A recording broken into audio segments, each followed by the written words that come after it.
Hey, Nikki. Hey, Selena. And hello, everyone. Hey. Um, I was going to say hey, y'all, but I always say that. So I'm just going to say hey. oh, it's even better. I actually was just thinking about like other podcasts and realized that we never are like, welcome to the Sweet Tea and TV podcast. Oh. So just in case you don't know where you are. And just in case you didn't see the logo when you opened up your phone and your podcast app, and then you specifically came here to watch this episode, right? We're the Sweet Tea and TV podcast. Right. Copyright, trademark. No, none of those things are Not that. Yeah, you could steal it if you want to, but please don't. Please don't. I think it's intellectual property or something. We have some kind of ownership over it, even though we don't have the paperwork yet. Oh, okay. Good to know. So we are here at episode 5. Episode 5, season 2. And it's going to be Half an Air Bubble Off is the name of the episode. But before we get into that, let's continue on with Mr. Proust and his survey. Everyone, get on your thinking caps because we're going to do a little introspection. Okay. Nikki. Yeah. Are you ready for your first question? You're like me when you make me play a game. I get super nervous about this. I don't want to have... And I could really just ask you anything because you don't know what the Proust survey questions are. I'm not going to, but... I don't want to have another Taylor Swift debacle when your answer is like someone saving the world. And I'm like, I'd love to meet Taylor Swift and ask her what it's like being a millionaire. I'm just curious. Okay, I'm ready. Curious minds. It's okay. All right. On what occasion do you lie? God. Oh, so it is a toughie. That is hard. I do not lie often. I think I am most likely to tell a white lie about my schedule, about like busyness. Tell me more. In the sense of like wanting to cover for myself so I don't have to go out and do something, like protecting my time. Oh, like, so you're an introvert. Yes. Okay. Absolutely. And it like just wears me out. And so like if I've had a really long work week and someone invites me somewhere and I don't want to go, like before the pandemic. No, I thought you were about to say just like anytime it happens. Pretty much. That's probably when I'm most likely to lie. I'm going to tell you, so Nikki and I have been friends a decade. And if we hadn't started this podcast, I would never have seen her on a weekend. It's so bad. It is bad. Okay. So the first thing is, you say you don't lie often. I feel like I'm about to throw an interrogation spotlight over you. God, nice sweating. No, so my question is, so you've heard that thing that's like the average person tells over 200 lies a day. Have you heard that? You've heard that, right?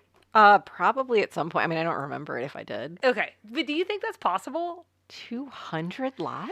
Well, I think lies are like, you could be like the little things. Like, because you're talking about a little lie, right? You're not talking about something that's like, yeah, or like if someone says, oh, do I look good in this? And you're like, absolutely, you look great. Because you don't want to hurt their feelings.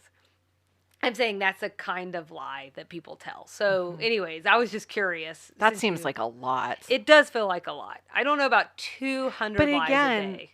I'm in like the after times where we don't really see people outside our family. I am very unlikely to ever tell a lie to my close family and friends. Like those are the people I feel like I can be most honest with. Sure. But like people you run into out in the world, like when I'm small talking, I exaggerate. I'm Southern. I exaggerate. Or I might just say something to make someone feel comfortable, like out at Walmart or whatever. Just like someone tries to start conversation with me. So I'm like, oh yeah, I love playing soccer and I don't play. I know it's a fairly bad example, but like, yeah, I'd love to eat whatever because we're in the aisle where they have those things. Sure. So I could see a lot of little lies as you go about your day, seeing people you don't know. Yeah. But like in COVID times, if you're lying 200 times a day and you're only seeing your husband, that's a red flag. That's true. We don't know what the number of lies are now. Yeah. I don't know if that person who calculated that has calculated today. Right. So mine, on what occasion do I lie? I think it is probably to save feelings. Yeah. Would be mine. And still, like, I try to, it would still be really hard for me. It's just really hard for me to, like, not be, I don't want to say brutally honest, but, like, it's really hard for me to just completely cover up like a feeling or emotion. It's just not who I am. Yeah. So I'm probably going to tell you some version, but I guess you could count that as a lie because I do try and smooth it up a bit, you know. You're Um, framing it. yeah, I like to frame it in a way that's like less hurtful. Because if we're talking, I probably care about you. Because we're not talking. Hmm. That's all you need to know. I think that's a great point about filtering Hmm. possibly being considered a lie. Hmm. Because I do a lot of filtering. I do a lot of like, I don't tell people what's going on in my head. And I do a lot of filtering to make things more palatable for people or more comfortable. Also, you just don't need to know what's in my head. So if that counts as a lie, I might lie a little bit more. I am honestly afraid. I do so much filtering that Yeah. I think besides being buried alive and whatever I said before was my worst fear when we played this before, and I don't remember right now, but I think it's like not having a memory anymore and Oh. everything just coming out. Oh. I think is like one of the scariest thoughts ever for me. But then people would say, like, well, you know, Selena. I wouldn't know. You're right. Also, That's but true. still, it's just like it terrifies me. Yeah. So that's how much I filter. It's right Keep up that in there mind. with text messages to your best friend getting revealed to the world. Oh yeah. Like, you know, in criminal court cases when they have to reveal text, there's some big case recently where they had to share the text messages and it was just mortifying. It was just like, I think it was that lady from the biomedical company, Theranos. Oh, And they released her text messages to this man, and she is like waxing poetic about her love for him. And he's like, cool, see you later. That's like the worst. Oh, I can't. It gives me the heebie jeebies. yeah. But we're that's not no talking worst nightmares. good. Right. Well, that's. I'm sure that's somewhere in the survey. Okay. You ready for the second question? I'm ready. Okay. What do you most dislike about your appearance? Oh, I didn't why do write we have it. to go here today? Well, blame Proust. He won't care. He's dead. Something that just drives me crazy is my nose. I cannot stand it. It just drives me crazy. I think some people grow into their faces and their features and whatever. I actually think my nose is getting longer the older I get. Oh, that's actually true. Oh my God. Oh, sorry. There's I only never two knew things that. on the human body that continue to grow past when you grow. Like Hold when on, you don't stop tell me. growing. Okay. So you got the nose, obviously. I was going to say ears, but that doesn't feel right. Is it your ears? Mhm. Okay. Yeah. So your nose and your ears. So Cool. if that's something that you don't like about yourself, guys. Cool. Yeah. I might be getting surgery. It just drives me crazy. I don't know. Well, I think you're lovely. Thing one. Thanks, Selena. For me, I'm like, how much time do you have? I know. Well, that's it. I have to like just jump right into the one that like I have to see every Yeah, day. because I said, what do you most dislike? I can didn't see say, it, like, give me the whole. through the corner of my eye. That's how bad my nose is. I can see it. I see it right now. Oh my God, look at it. It's like Pinocchio. Well, so weird because when I look forward, I can see the cellulite on the back of my thighs. So how do you think I feel? So I would say for me, it's like my face. Oh. I really should have come up with like a good like third question that's like, tell me something awesome about today. Anyways, I didn't. So I feel it's just lackluster. First of all, I think you're entitled to feel whatever you feel about your appearance. You have to look at yourself every day in the mirror. Mm-hmm. Keeping in mind, though, other people look at you more than you look at yourself. I think your face is just who you are. Like, I think Me that in particular? just or- everybody, but you also. uh-huh. Like, you're Selena. That's your face. That's just what you look like. There's nothing wrong with it. It's who you are. Mhm. I think it's a lovely face. Well, you know what I think part of it is, and I think we've talked about this before, and perhaps here, so you're welcome, listener. In case you didn't catch this part, because we do talk and talk and talk and talk. When you look in the mirror, you get a mirror image. Yes. So if you're not perfectly symmetrical, and hardly any of us are, otherwise we'd be movie stars, when that's the case, it feels off to you. In Yes. fact, if I can turn a picture, like you know how you have the ability to flip it around. If I'll turn a picture of myself and flip it around, it looks less horrible to me because I'm used to seeing that side of my face on that side. So I think that is part of it. That's fascinating. It really is. But all right, guys, I hope that was a real lift up for you. Okay, let's do something. This might be the next question, and I don't know, so I'm sorry. But everyone, what's the thing that you love the most about yourself? Think about it. It's the thing we love about you the most, too. So, anyways, I don't know. I was just trying to do something Just trying positive. to turn it around. Why don't we turn it around by talking about a kind of funny episode of Designing Women? And that's why she's the queen of transitions.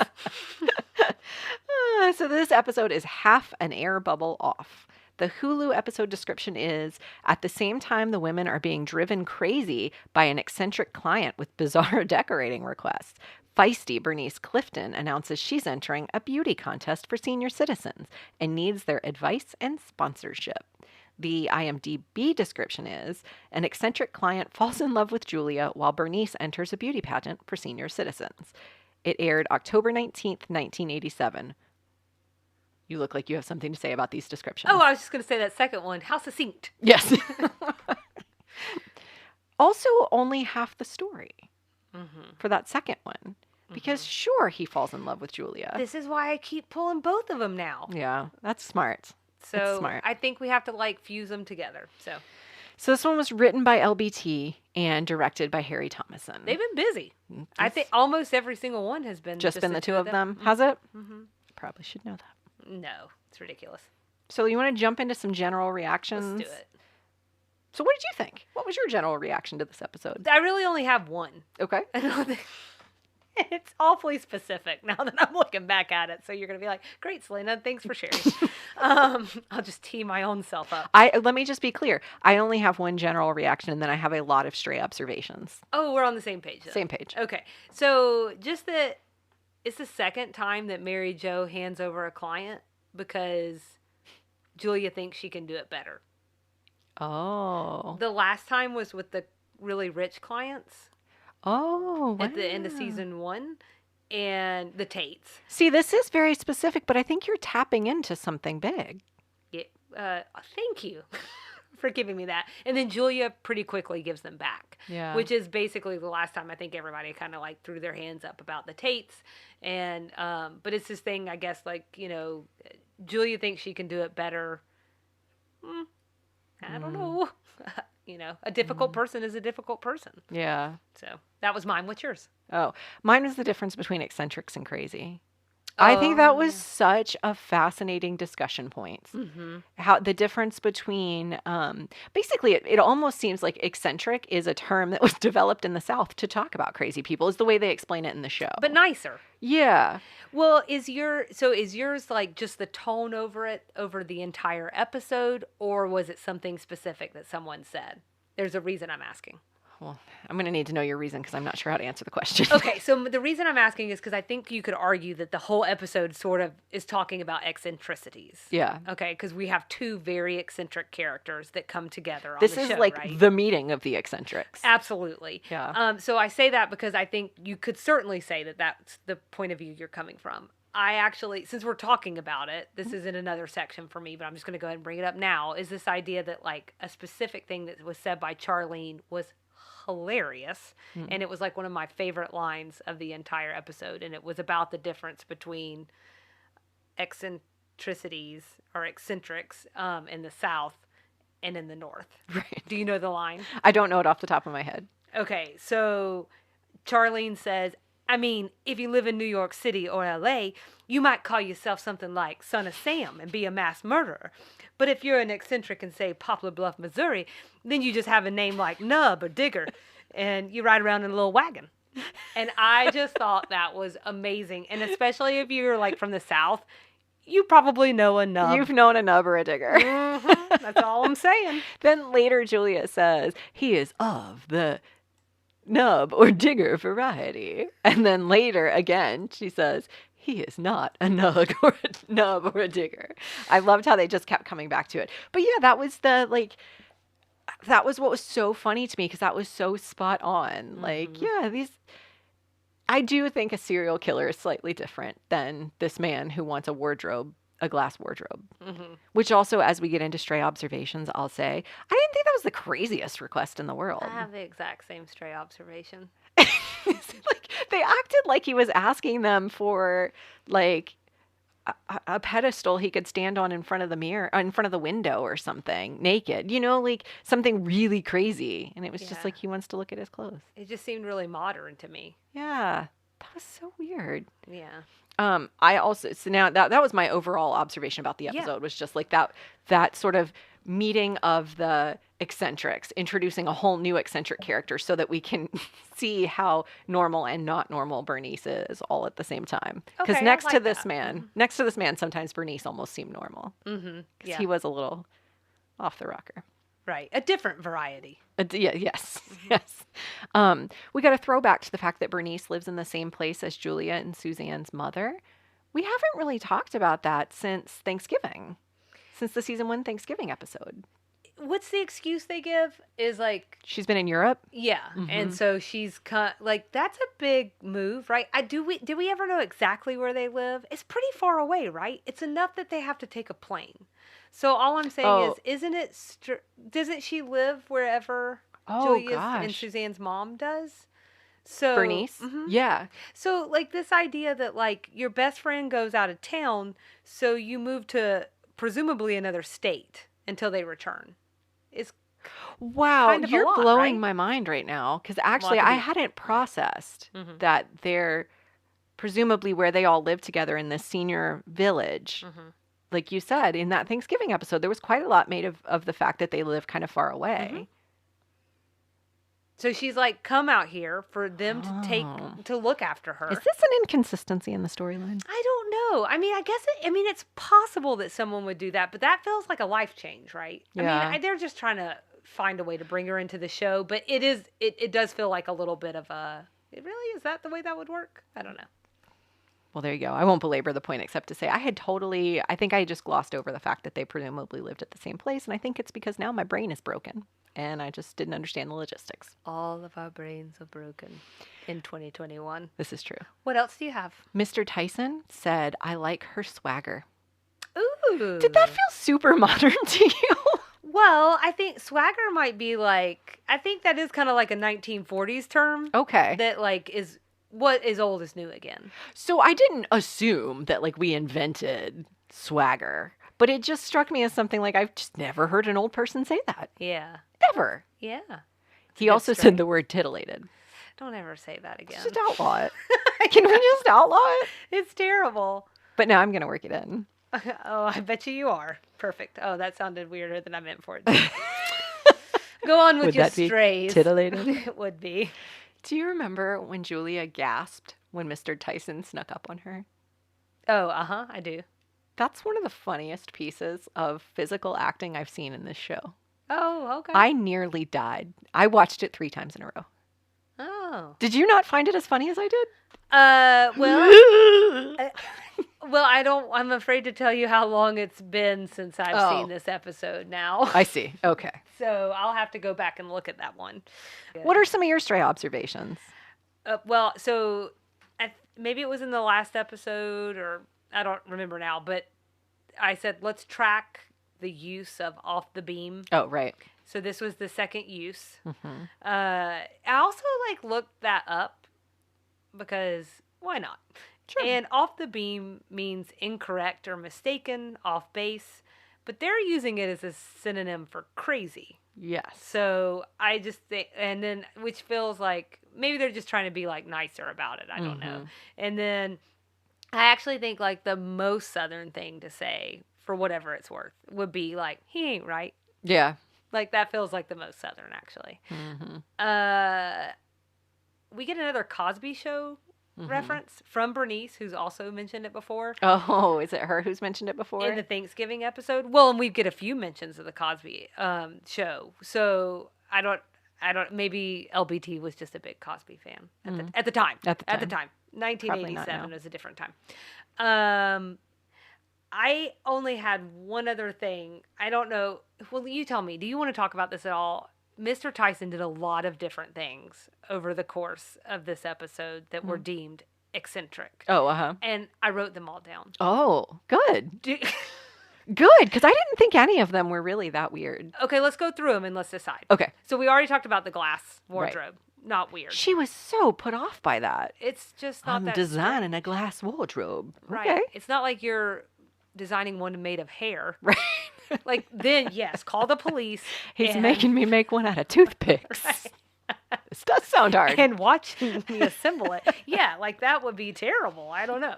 I did think this was funny and it made me laugh. So he made Anthony sit half a day to paint his portrait. And then after 6 hours, Anthony realizes he's only drawn a stick figure and a top hat. And they had the picture. It was wonderful. It was great. Yeah. So I really like that one. He made Mary Jo put bathing suits on the nude figures. So They weren't bathing suits. They were strips of cloth. I mean, I don't. It's just weird. It's the just whole. weird. It maybe somebody thinks it's also weird to have nude figures around. So I guess do it think just that's weird. depends on like who you are and what walk of life you're coming from. See, this is true. I would never have a naked person in my home on the walls. That's just weird. I really don't often have naked people in general. Oh, you just took it from me. Sorry. She wasn't gonna let me have it, guys. I was really gonna try. I had 5 good zingers in my back pocket, but you'll never know them now. If you were at my house, you wouldn't have a back pocket. That's right, because you're naked all the time. And she's also just trying to rope me into saying naked because she thinks it's funny. Over and over again. So he wants them to design a canvas halter top for the fire hydrant in front of his house. Well, that's kind of weird. It's weird. That That was is weird. weird. I'll give that one. I love this one too. He and Anthony through the car wash several times and then having their picture taken with everyone. I think there's a reason for that, but we'll get into that in the references portion. Okay. So hold me accountable, okay? Okay. He gives Anthony a candlestick, rope, and revolver from his personal game of Clue. And they're like randomly in his pocket. I think that's wonderful. My voice just got really high, so it made it sound like I didn't mean it, but I mean it. They're just takeaways. He wants aluminum foil on his walls. I do think that's where it starts to get weird. That got a little weird, but he had a reason for it. What was it? Lightning was going to strike. Okay. I don't remember why the aluminum Oh, it's foil- happened before. Yeah. It feels like that would Bring not help. it. Yeah. I Okay. agree. Um, Conductor and whatnot. He gives Anthony the identification card that came with his wallet. I love all of his interactions with Anthony. is So, basically it. okay, I would classify that one as eccentric. Like that, the clue thing, just like goofy little things that he does. Maybe the like halter top for the fire hydrant and the putting cloths over the naked characters. I actually wonder if that's like he doth protest too much, like if he's over sexualized in some way. So maybe he's a little bit crazy. Oh, that's interesting. Yeah. Well, or also in every instance with Anthony, I was like, or you could just give him a tip. Because he keeps driving you around, so you just tip them. And that Maybe he really thinks he is. That really sounds like old rich people to me. I think he thinks Here's he's some giving him a lint tip. from my pocket, and this is how I've maintained my wealth. I don't give any of it to anyone. Maybe he's not wealthy anymore. It's possible. I don't know. So that was all of them. I see. He just sounds just a weird little guy. Right. Of course, if we sent him over to you, and then he fell in love with you and was following you around like a lovesick puppy, you might be just a tinge annoyed. So, Can I call you Julia? What about sugar? It's too far. it's too much. Too far. Unless Baker's is on the end. Okay. So let's talk about what we liked. Okay. Bernice. You like Bernice? Oliver, man, she's just great. I laughed really hard at the idea of her teaching herself how to drive. Oh. And her line about like, you can only get the bird flicked at you so many times before it starts to hurt your feelings. Ain't that the truth? And then updating her childhood diary was one of her hobbies that was mentioned during the pageant.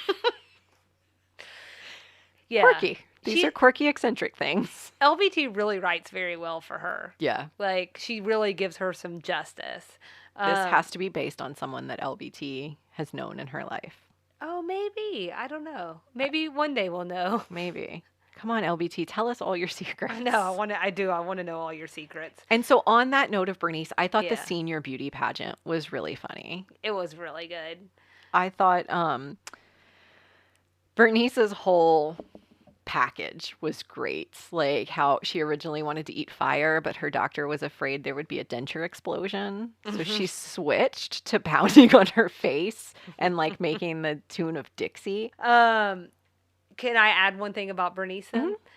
I thought my favorite was her saying out loud, I'm swirling, I'm twirling. I'm being concerned with sadness in the world, all while doing her pageant walk. So, It's one of the cut lines where that came from. mhm. And I wish we had seen more, and we'll get into that when we get Yeah. to cut lines, but I wish we had seen that because I think it would make it was funny on its own, but it would have been extra funny to have had the cut part. Yeah. So all of mine are Bernice based too. Sure. The other one that I had was that, so all of our designing women are feeling bad at the end because the crux of this episode, if anybody didn't watch it, is this idea that like Bernice is like asking everyone for help or just to show up and support her, and everybody keeps blowing her off or they don't have time. And she gives this whole speech at the end about how, she's so lucky to have daughters. Or like she never had children of her own, but these are basically like her stand-in daughters, and she cares about them so much. And the big reveal in the end is that Mr. Tyson, who they have now set up and they're like kind of dating, told her to do that. And she just lied so that she could win the pageant. And I thought that was perfect. And that is the sophistication and wit of LBT doing LBT at the height of LBT. Yeah, that was great. So that was all of my likes. Did you have any others? No, I think that was it. I only had one thing that was a dislike, and it was kind of maybe not fair, but I disliked the stuff we didn't get to see from the beauty pageant. So her doing her talent, I would have loved to have seen that. Mm-hmm. Or like I said, one of the cut lines was she and Suzanne and Bernice are like preparing for the pageant. And right before Mr. Tyson walks in, Bernice is swirling in her dress. And that is one of the things that Suzanne coaches her and says, like, you want to swirl, you want to give him this look like, I'm enjoying myself, I'm having so much fun, but I'm still concerned about the world. And like, that was the coaching that Suzanne gave her. So that's what makes it extra funny. Like we were talking earlier about losing your filter. Mm-hmm. Bernice has no filter. Right. So it comes out that like, I'm going to narrate what I'm doing so that you remember I'm doing all the things I'm supposed to be doing. And I hated that we didn't get to see all of that together. I totally agree. It is we have like the same things. So I think that is an absolute loss for the show. Is I would have loved to have spent about 4 minutes of real estate on her teaching. Yes. Bernice. It was totally worth the time. This actually, I think, comes from a misunderstanding for me because obviously I don't write sitcoms, but they always have like an A plot and a B plot. Mm-hmm. And this is one of those instances where I'm like, but do we need all of that in 22 minutes? Could we not just, and maybe I think that's kind of like the way maybe comedy has gone. I'm not saying there isn't B plots, but like they don't always have to have them. And I think that now comedy kind of has like, it's not as broad. I feel like they really try and hone in on a situation and really like make it sing. And like, I would love to see like, what would LBT do with this episode today? And like, would she put the same emphasis on everything? And because I really did like the stuff with Mr. Tyson, but I hated that because it's only 22 minutes that pulled away from everything else. I guess we should get into a rating. Yeah. I give it, so my rating scale, angels in bikinis. That's what they said when he was putting the strips of cloth over the paintings. Oh, that's funny. Very nice. I give it 3 out of 5. Okay. I really liked Bernice. I think she's hilarious. I think maybe as you're talking about what LBT would do today with this episode, I wonder if she's still sort of feeling out the Bernice character and figuring out how to do something with her, because I think she becomes a more permanent fixture on the show as it goes on. And so for now, she's still sort of a character actor, sort of a side plot. Yeah, she like goes on to be in like 60 episodes. Oh, wow. So we're going to see a lot of Bernice. Well, there you go. So I wonder if she's still kind of figuring out what to do with her. But I think this was such to this point, we haven't really spent a lot of time with Bernice, so I loved having a Bernice-focused episode. I think the concept of her and Suzanne as a tag team, the concept of that is hilarious to me. And one of the things they reveal in the episode is that she's been calling Suzanne every night. She's not calling Julia, she's calling Suzanne. And to see those two characters interacting, again, not to focus too much on the cut stuff, but I would have loved to have seen them interacting a little bit more. Okay. So I also gave it 3 out of 5. Stick figure paintings of Anthony. Um, so I think that it's funny because the more we talk about this, I have a note here that says, I think we decided that 3 is fine. And I have here, I think that's what it was, but like talking about it, I'm like enjoying it more. It's kind of funnier now that you're talking about it. But I think antics of Mr. Tyson, Bernice is always tops. I think those things were really good. And I've already talked about the things that I felt like were a little lackluster, which was just like, we just wanted more. That's all. Wanted more. And that's a good problem to have, I think. If Yeah. you're going to have a problem with an episode, I'd rather it be that. I have a surprise for you. Oh, a surprise. Well, it's not a good one, really. But in a shocking turn of events, I have no combination references. I don't have any. I have no 80s things, which leads me to believe I missed something. Well, the only one I had was Bill Cosby. I see. The Bill I missed Cosby something. dance. Yeah, I missed something. The whole thing with that bit was that Bernice, when Bernice is making all these nightly phone calls to Suzanne, she's calling one night to complain that dance he does at the beginning of the Bill Cosby show is just silly, isn't it? And it is. She's not wrong. I used to like that, but now I feel like I can't. So I can't like that dance anymore. Okay, so well, at least we had one 80s thing. I was very disappointed. I was like, where are the 80s things? But not disappointed enough to go back and look, which I've done before. Over that, Southern things. The tune of Dixie, which is what she played on her cheeks. Yeah, can't play that on your cheeks anymore. Shouldn't be doing that. Yeah. So is that the only one? That's the only one. Okay, and we've already covered mine. With Southern eccentrics, which we've talked about it. I mean, not so long, but we talked about it.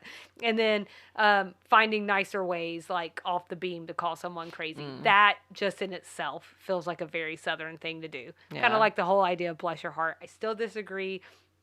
Not everyone means you're an idiot when they say bless your heart. I don't. I usually genuinely mean it. I usually only use it when I mean it genuinely. Yeah, so for all the Southerners out there, we are all trying to be dicks when we say that. References to look up. I had to look up the Packard, which was the car he was driving. So Mr. Tyson asked Anthony to drive him to town in his Packard. I found that the first Packard automobiles were produced in 1899, and the last Detroit-built Packard was in 1956. So this isn't, understandably and almost expectedly, it's an old-fashioned car. Which is probably why people wanted to take pictures with him. Probably. So that's what I'm saying. Like, if it was him just being like, hey, you want to take a picture with me in my car? Yeah. I see what you're saying. You know how, people are like, people love, there's whole shows and all kinds of things dedicated to him. I thought it was a cool looking car. It looked like, to me, it looked like a 1930s gangster kind of car, which with the suicide doors and stuff. That's what it reminded me of, and I think those are fascinating to look at. It's what I found said that owning a Packard was prestigious, and it was a favorite among European royalty and corporate America. Oh, It's like two totally different things. But so I think it was or is it almost it almost existed as a sign of who this man used to be, I feel like. So I had that one. And then I had Off the Beam listed, but we talked about it. Sorry about that. That's all right. Okay, so my only other one was Elliot Reed, who plays Mr. Tyson. I just looked him up, and he was in Gentlemen Prefer Blondes, which is a pretty iconic movie with Marilyn Monroe. And he passed in 2013. Oh, so. Well, he looked about 100 in this show, so. Yeah. But yes, it is sad. Cut lines. I found 3. Same. One, Mr. Tyson was singing the song "Sugar, Sugar." No, dun dun dun dun dun dun. Oh, honey, honey. That's Sugar, Sugar. Okay, so they cut that one. It sounded weird when I started. I don't Maybe think I just 'cause I was realized that's singing. what he was singing, which I don't have the cut line here. I have more of what this line meant for me. Oh, okay. Well, that makes sense. So. What did it mean to you? I was wondering why they cut that. Was it just extra, or was it too creepy at that point? I think it was just extra. But I I remember just like reading it. It like read really weird, and I was like, but Although the second cut line I found was creepy, and maybe this is why they cut it. no, But it was after Julia says that Mr. Tyson's glass wardrobe situation is odd. Charlene, I think it is, says, "I know what you mean." And then she tells this story about how she had a neighbor who didn't like doorknobs. Yeah. So she would go by and shut them at night she would go in and shut them at night and then let him out in the morning. So she would shut him in at night, lock all the doors, and let him in the morning. But really, it was just because he wanted the building to think they were sleeping together. That is really That's creepy. right. Yeah. That is actually creepy. Yeah, So it's that not might have been why great. they cut that one. And then the last one is just, again, getting back to that point of Suzanne coaching Bernice. And there was just a whole cut line about how she says the main thing is you have to emote as you're walking, you turn, you swirl, you go from side to side, big smile all the time, but not too big because you're also concerned about the sadness in the world. Then as you're leaving, you give them one of these. That just says, I'm me and I'm enjoying myself. Literally word for word what Bernice says in Right. the pageant. Right. And I just thought that was such a shame. They shouldn't have cut that one. 'Twas, but it was a delight to find it. It was. So It was. So is that all the cut lines you had? that's it.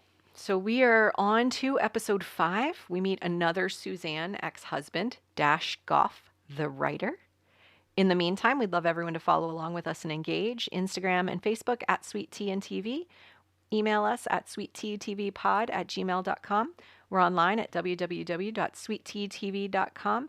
And this is like your every 6 episodes reminder that if you want to leave us in a rating and review whenever you listen, that would be great.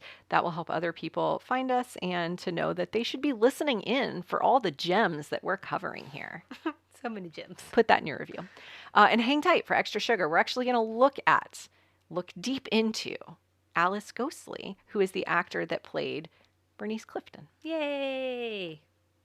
So that's it. Well, you know what this means. What does it mean, Selena? We'll see you around the bend. Bye.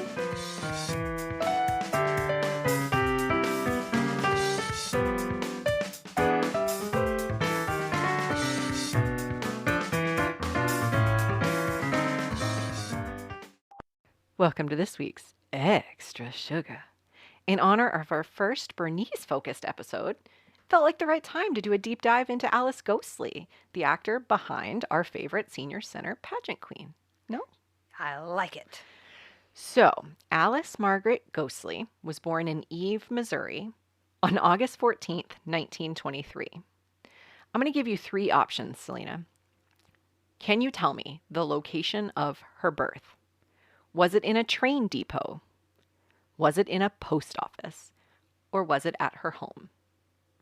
Well, home feels like it should be the answer because you said 1923? Yes. I'm guessing most people were born at home, but that doesn't sound quite as interesting. You said train depot or post office.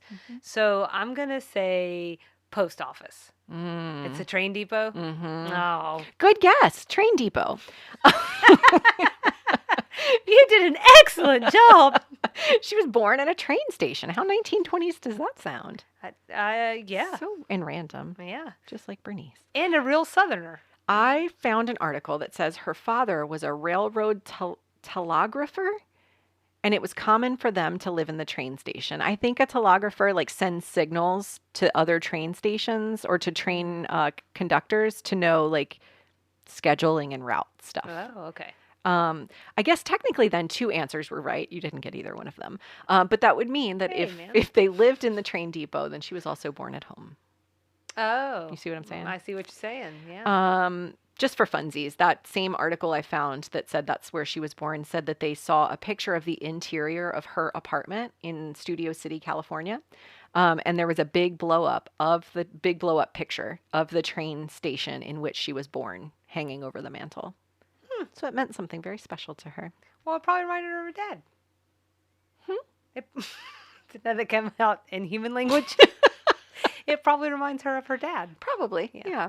So after her birth, the family moved to Oklahoma. She started performing at like age 5. Do you know what I was doing at age 5? Learning how to tie my shoes. And watching What? Golden Girls. She was singing, dancing, and performing poetry. Oh, wow. Flash forward a few years, and she briefly attended the University of Oklahoma studying drama, but she dropped out to pursue show business. According to an article I found on masterworksbroadway.com, which was a tribute to her after she passed, she moved to New York with her sister Gladys and performed as one half of the Ghostley sisters. While there, Alice developed her own solo cabaret show while simultaneously working day jobs as a music teacher's assistant, an usherette, and a waitress.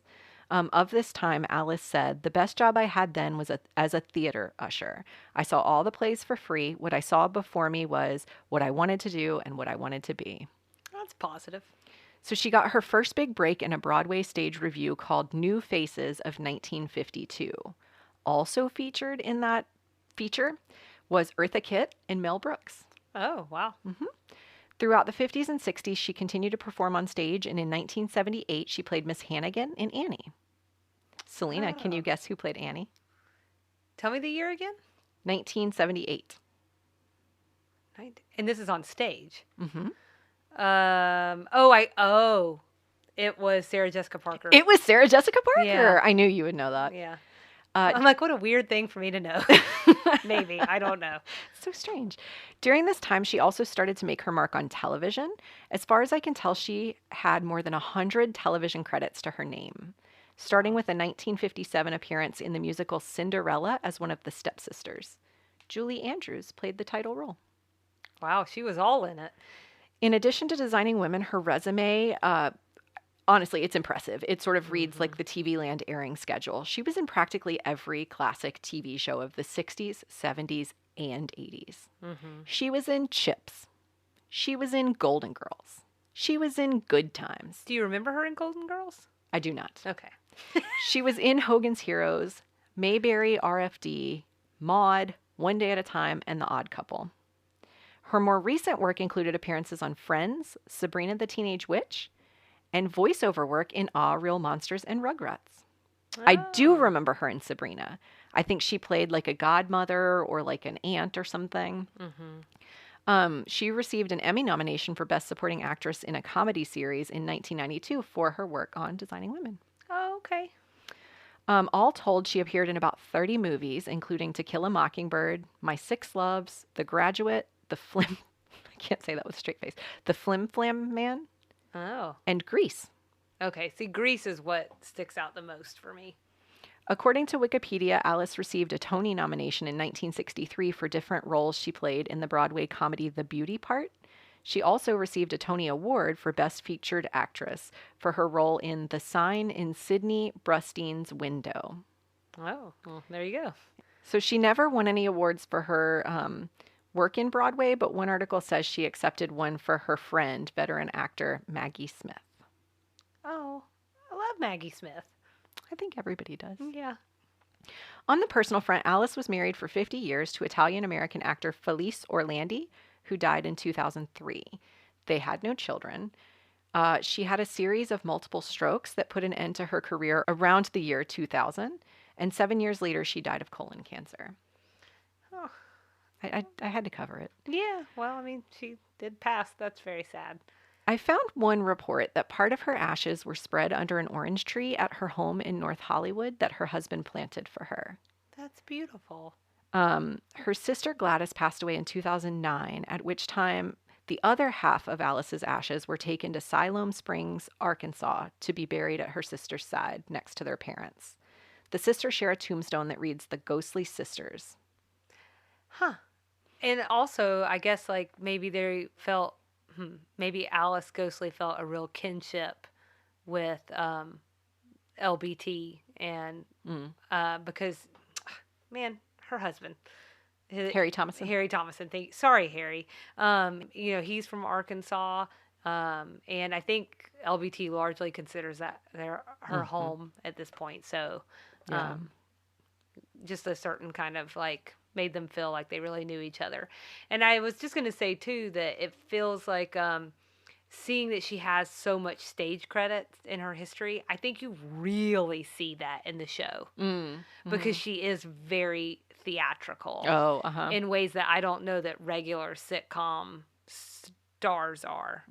And you really see that that work, and it's what makes her really interesting, I think, on the show. Yeah. I will say I found a family-run Facebook page that calls into question some of the things I just said about what happened to her ashes after Oh. she died. Mhm. It says her ashes were all spread at the orange tree, and that basically there was a rift between the family, the Ghostly family, and Alice, and that it was created because she had no children to manage her estate. And it was instead done by like a business partner or a lawyer or whatever. And it was all very impersonal. I just feel like that's worth mentioning because this Facebook page also has some really cool old pictures of from her niece of her growing up and, traveling with Alice and spending time with her. There's some cool anecdotes. And so the official record is what I shared, but the family record is a little bit different. And I just feel like it's worth mentioning that. Oh. I'm sorry. No. So I guess I'm not asking you to answer this. I'm just going to pontificate out loud for a minute because to me, I think one of the things that's interesting about that is so they were upset that they didn't get to handle her estate. I think they were more upset that choices about like what to do with her ashes, choices about where she should be buried, those Shouldn't she be able to make those choices anyway? I think so. I didn't really Right, dig right. super deep Yeah. into the history, but I think it just sounds like they were a close knit family. And Yeah. actually, they were really close knit with her husband, too. So this isn't like her husband squirreled her away Sure. or anything. Like they were all very close knit. And it sounds like maybe the will wasn't executed the way she wanted it. Hmm. I don't know what her will said. So it's possible that she didn't put that in her will. So the lawyers just made the best next decision. Whatever the case, it just seems like they were a close knit family. And the family feels like at the end of her life, they weren't as much a part of it as they would have wanted to have been. Hmm. That's sad because I feel like, unfortunately, that seems to be the case. I have rarely seen the instance where someone passing away brings family closer together. It seems to do the opposite. So, Yeah. um, I hope that her ashes wound up wherever she wanted them to be. I hope so too. The orange tree was very special to her. Hmm. Apparently, their home that they built, her and her husband, was a very special place for them. He put this orange tree in for her. She loved it. So it is on the face of it a very romantic story that's where her and her husband's ashes would end up. But I wanted to mention that other little piece because it felt relevant. But to end on a positive note, one fun thing about her legacy.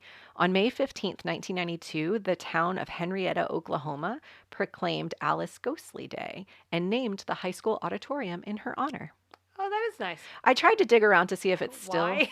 Well, she moved to Henrietta, Oklahoma after, like, in her early years. Oh. I tried to look into whether the auditorium is still named that or if they've renamed it since, and I couldn't find it. Mm. But incidentally, Henrietta High School is also the high school football home of NFL legend Troy Aikman, and several things have been named after him. Oh, there you Isn't go. that random? Yeah. Henrietta, Oklahoma. Henrietta, Oklahoma. I don't know what you're talking about. It's my favorite place.